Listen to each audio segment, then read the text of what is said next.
Back to Afternoon Drive. Scott Gilbert here with Lauren Halifax. It's Friday. The weekend is upon us. But we also have a special guest we'd like to. Oh, my goodness. I have been waiting years to talk to this person. I can't wait. I have my box of Kleenex. I'm going to try not to cry right out of the gate, but I think it's hopeless. Kaleb Stoppel, Dr. Kaleb Stoppel, author, but also an educator and the author of the new book. Let me just pop this up real quick here. It is called One Step at a Time. Welcome, first of all. Welcome. Thank you so much for taking the time. I've lived here 24 years and covered, I don't know how many school shootings in the course of my career, which is, I think, 34 years total.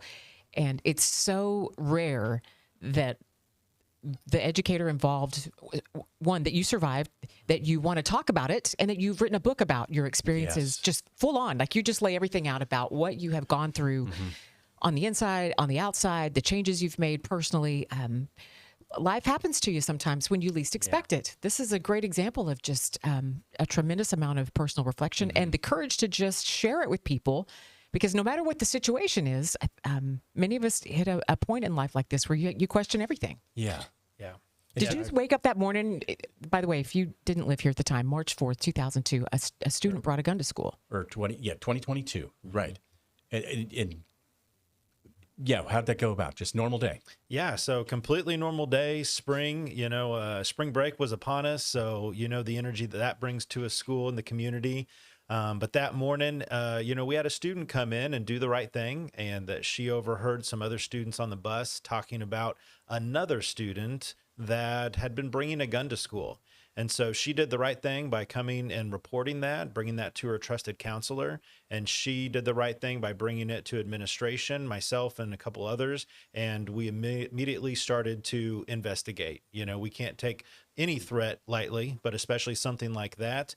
We immediately started right in the middle of the beginning of the day. First thing, even coffee still in hand, and we were knee deep in a really serious investigation.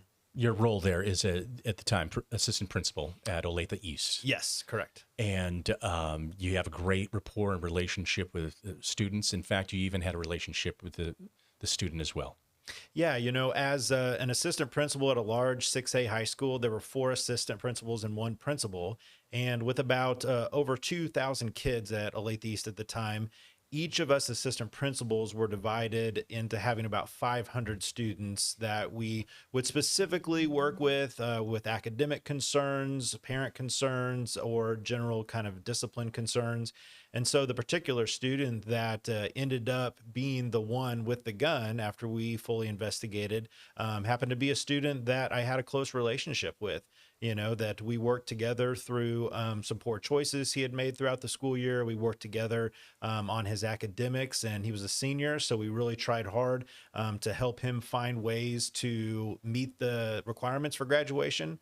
So he might never admit that we were best friends, because not many kids would probably agree with that, especially if there were some discipline, situations. But we had enough of a rapport and a relationship that I know without a doubt that day, trying to locate him, then trying to walk him through crowded, populated areas in the school, knowing that there's a chance he might have a gun, we were able to keep that calm and focused and regardless of any incident, because we were able to chat pretty freely because we had a relationship. Mm-hmm.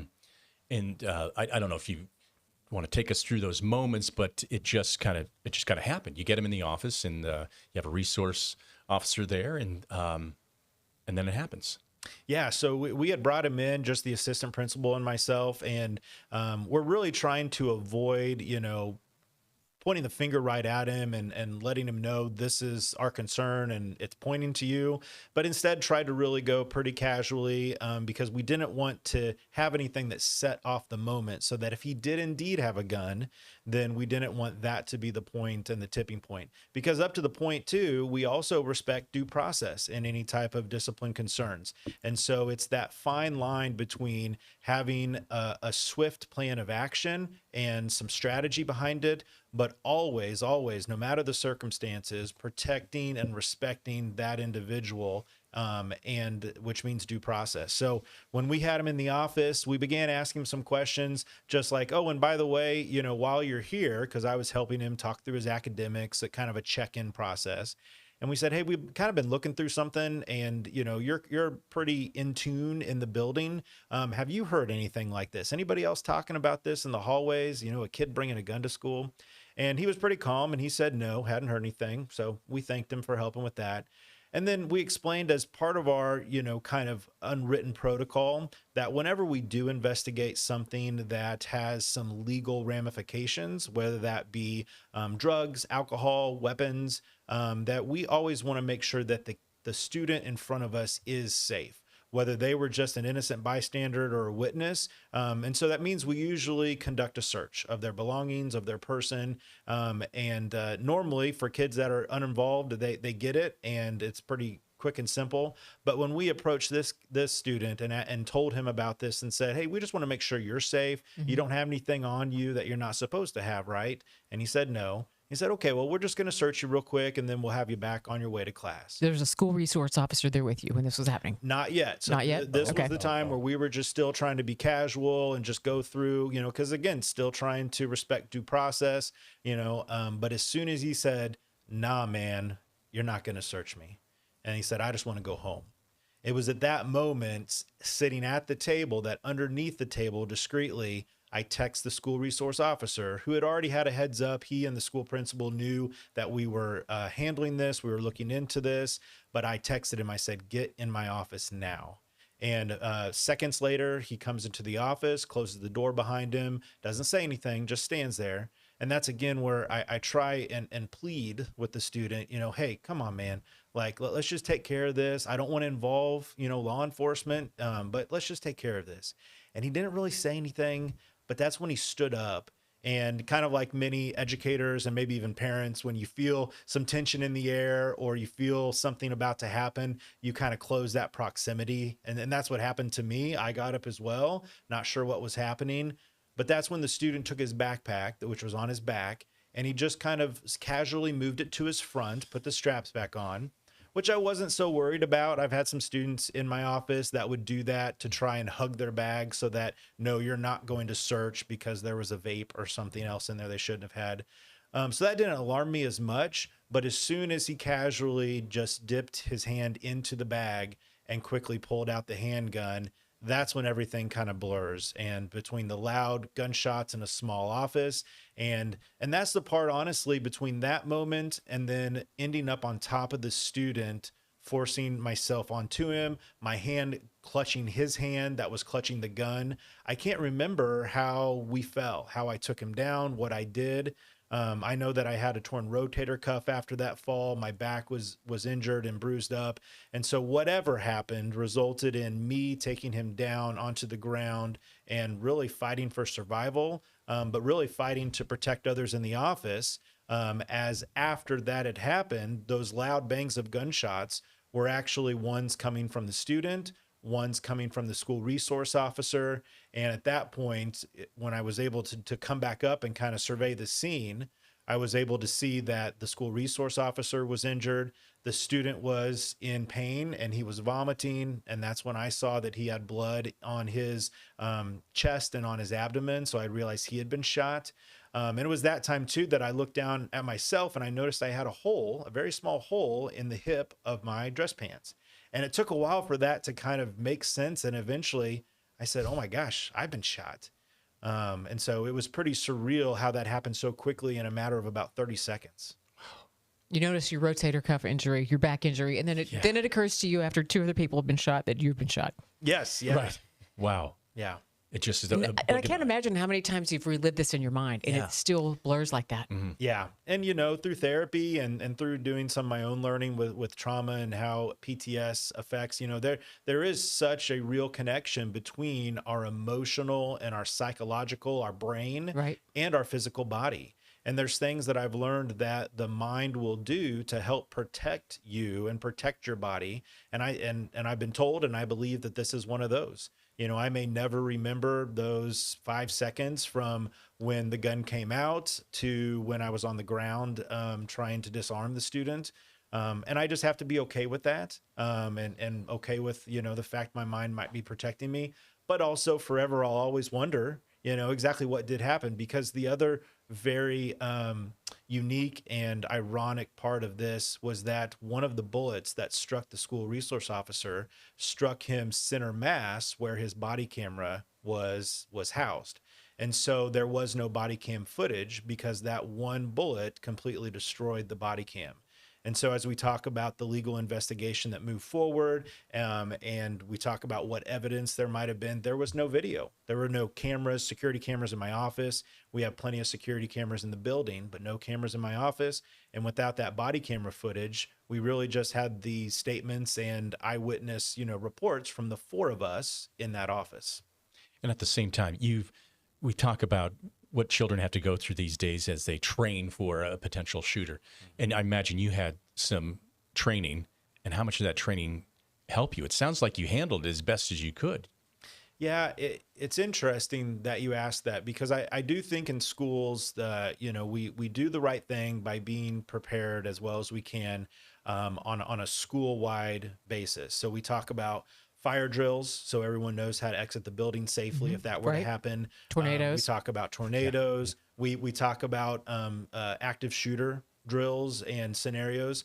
But ironically, of all the training, and this isn't really a negative, because I would be hard pressed to see what schools actually do to cover as many scenarios that are possible, because I think it's impossible to do that.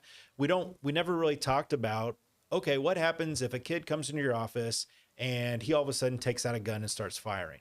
That is not exactly a bullet point topic on So that wasn't administrative agenda. Wow. Yeah. And so, and that's the other ironic thing that I still think about every once in a while is, I've never really been a fighter. I got two younger brothers, and when we were younger, we would wrestle around and sometimes fight around. And it wasn't until we got a little bit bigger, we're all a little bit bigger, taller size, that we said, okay, we better tone this down, because if we start throwing some bows, somebody's going to get hurt. And so with the exception of that, I've never been in a fight. I've never been punched. I've never punched anybody. And so I think what happened that day, even with a lack of training, I think some instincts that I never even knew I had kicked in, and truly the whole fight, flight, or freeze, has really continued to stay on my mind even these years later. And deep down, wherever it came from, I chose to fight. I chose to protect. I chose to survive or fight for survival. And that's why I acted like I did. And I realize not everybody may act like that. And that's even why, even during our school shooting trainings, that we would always empower teachers to really do whatever they felt was necessary, because there's no way that we can fully dictate what someone can or will do in a pure crisis. That's impossible. But I still reflect upon that today of what if I hadn't done that, and what if I would have, even though I was shot in the hip and there was no life-threatening injuries, what if that one bullet would have gone somewhere else? Mm-hmm. And same with the police officer who was shot 4 to 5 times. Same with the student. What if those bullets would have been different and we would have had people die? I wouldn't have gone home that day. My wife would have been a widow. My boys would have grown up without a dad. Mm-hmm. And so, I can't dwell on the negative and spiral, but I do have to remember, and not that I like to at all pat myself on the back, but that's the part of coping with the trauma that I have to tell myself that in that moment, out of instinct, out of my upbringing, out of whatever, I chose to protect and to survive. And even though I can't remember what I did, knowing that I did something is enough. And that allows me to keep moving forward each day. That had to help, knowing that in that moment, when you look back, you can trust your instincts. You had good instincts. Yeah. And that's helped me now too, that I can't second guess everything in life. Life is kind of hard enough, especially since everything I knew before the shooting is really gone. I thought I was going to be a lifelong educator, follow in my parents' footsteps as educators, and all of that changed in a moment. And although now I love the life that my family and I live, I love my newfound perspective on life and really focusing on what matters. There are moments of, grief and loss, and still moments of identity questioning, because I knew who I was before. I was a school leader. I was an athletic director. I was at all the games. People knew me. And now being removed from that setting I'm still on that journey of kind of rediscovering who I am. The parts that haven't changed are my priorities and passion in life to take care of people, to serve people. And that's why, I found that in the career of financial advising now, especially when I talk to people about what almost happened to me, leaving my wife a widow, leaving, my kids without a dad. And so that's something I talk to many type of people about of any age, is the importance of life insurance and the importance of even just having things in order, because nowadays, we can't take life for granted. And that was what I lived through that day. And this takes us to a life-altering incident that you put down pen to paper in your book. And this takes us through a journey that not everybody is going to be confronted with this type of incident, but they are confronted with trauma. And this book is something that people can relate to in that way. I love this because you start out, he addresses the shooting immediately when you read in the introduction of the book, but then you get into that everything changes after that. You've mentioned it once, but then the aftermath of this, and you start a whole new life, really. Mm-hmm. And you break it down into parts, the before, the middle part of discovering what this means to you and how it's changed you and what to do with it, and then the after now of moving forward. And people have to seek you out and ask so many questions. This is a major fear for a lot of kids these days, a lot of other educators, but anybody who's gone through a trauma to this on this level, it changes everything. You may feel like your insides look the same outside. Maybe not if you've got a traumatic injury that's visible to people, but your insides have changed so much. You don't feel the same as before. There was a suspicious death in my family last summer that's under investigation. We're coming up on a year. And your outsides look the same, but everything's changed for you on the inside. And how do you live with that and share with people and the people who live with you what's going on for you on the inside? That had to be tough. Yeah. And I mean, honestly, I don't think it's something, no matter what the trauma is, no matter what the incident that happened that made a before and an after moment, because I think those exist for everyone, and sometimes multiple times in a lifetime. They could be small things of just having an argument before bed and being in a weird place the next day, or anything like that. And so, but I think all type of healing is not the same for everybody. And it doesn't move in a straight line. I still have good days and bad days. But I think what's helped me over the past 4 years is the first couple years was trying to focus on just continuing to do life. We had just moved to Wichita.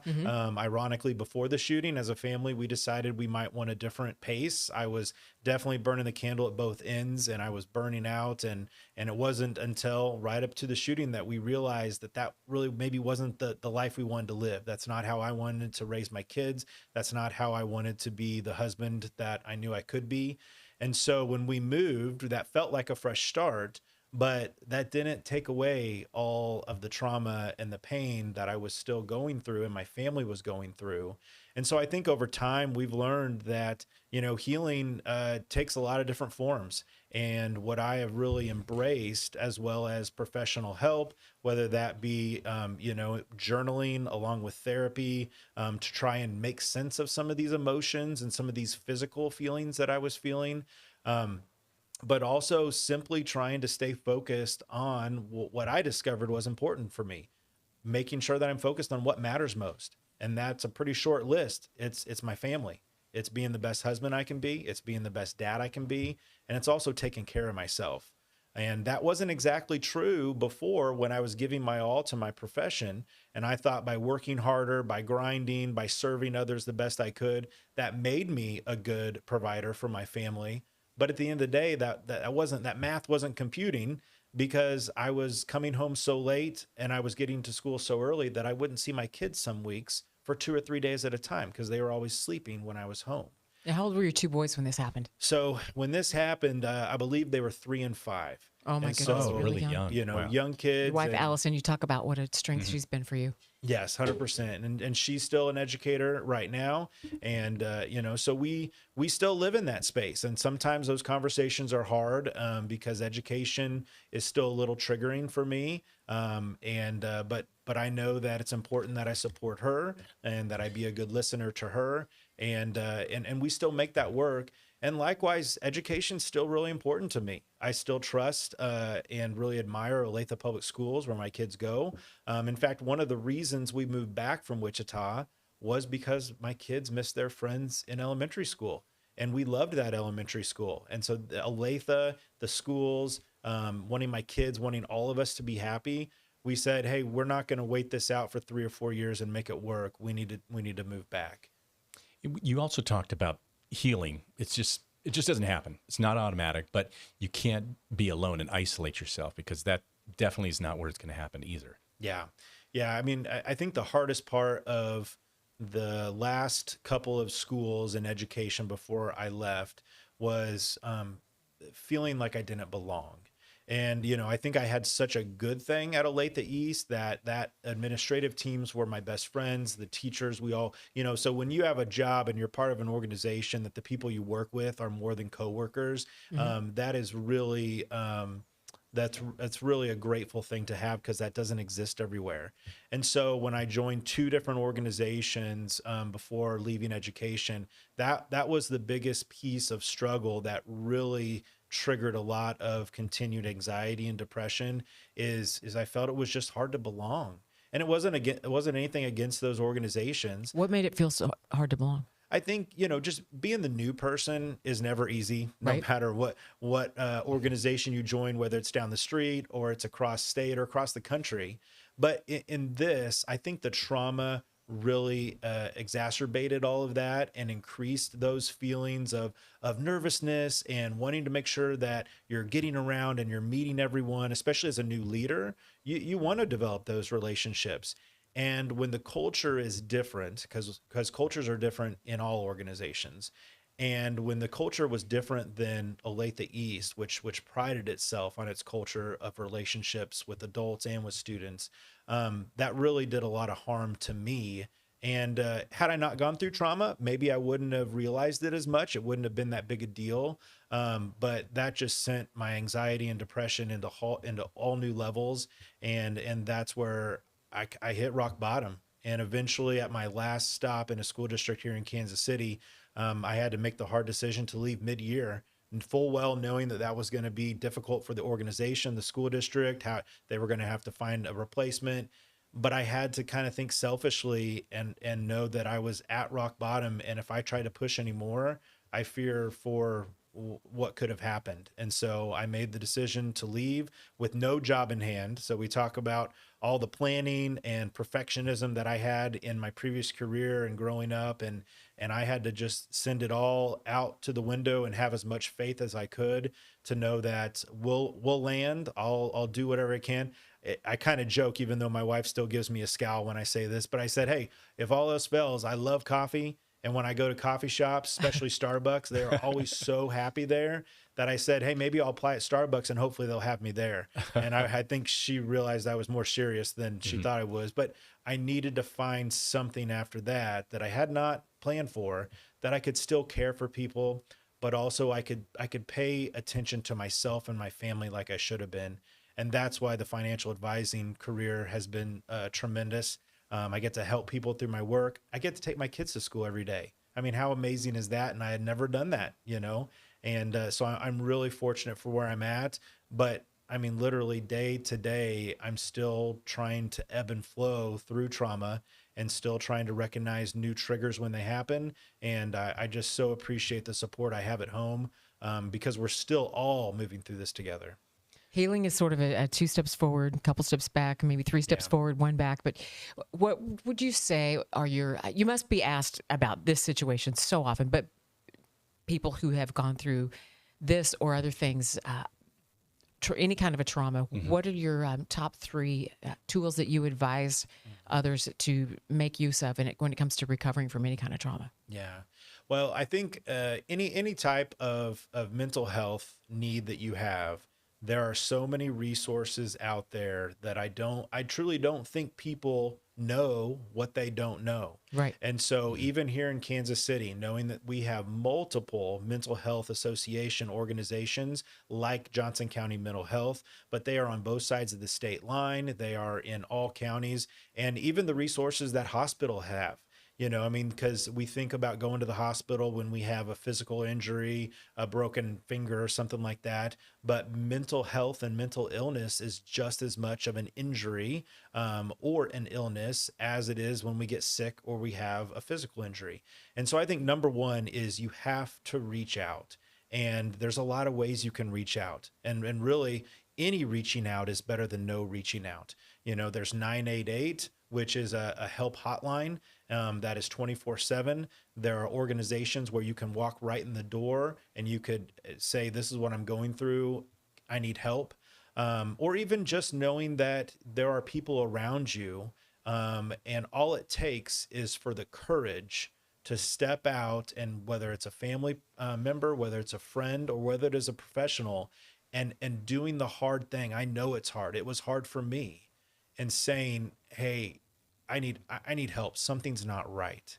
And that's exactly what I did in the first week when I was at home off work. And here I'd been the one helping others for so long, helping pair students that were going through something with the resources they need.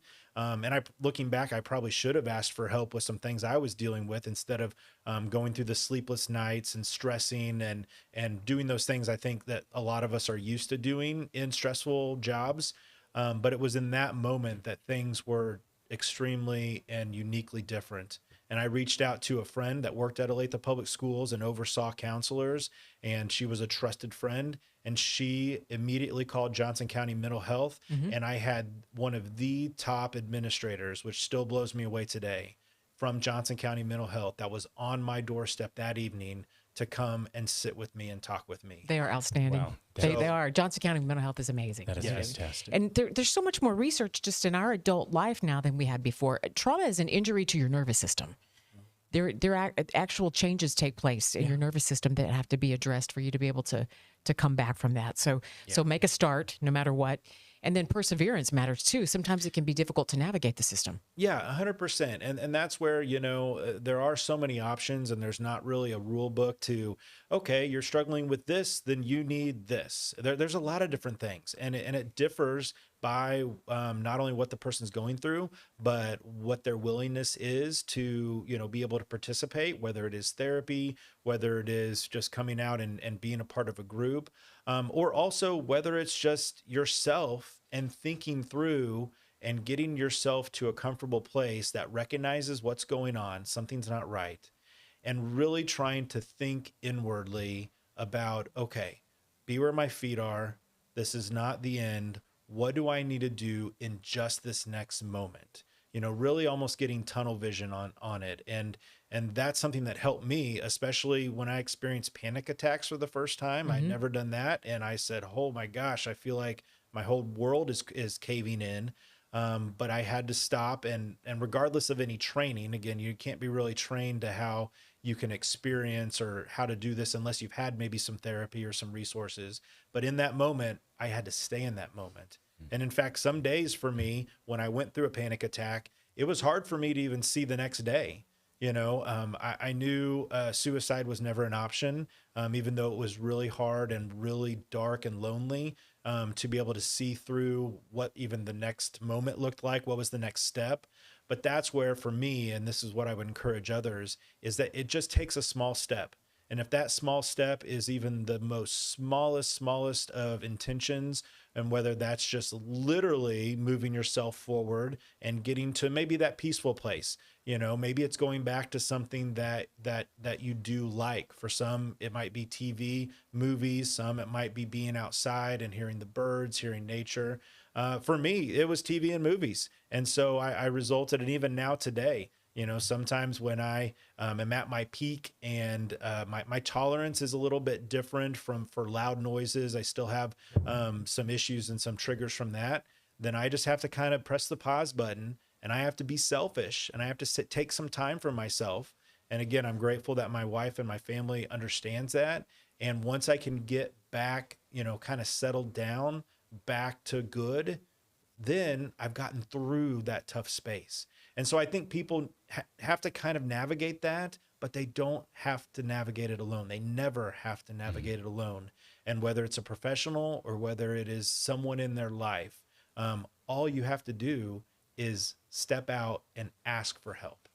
Great perspective that you bring. It's Dr. Kaleb Stoppel, the author of One Step at a Time. You got your book right here in the studio. I don't know if you can see that there.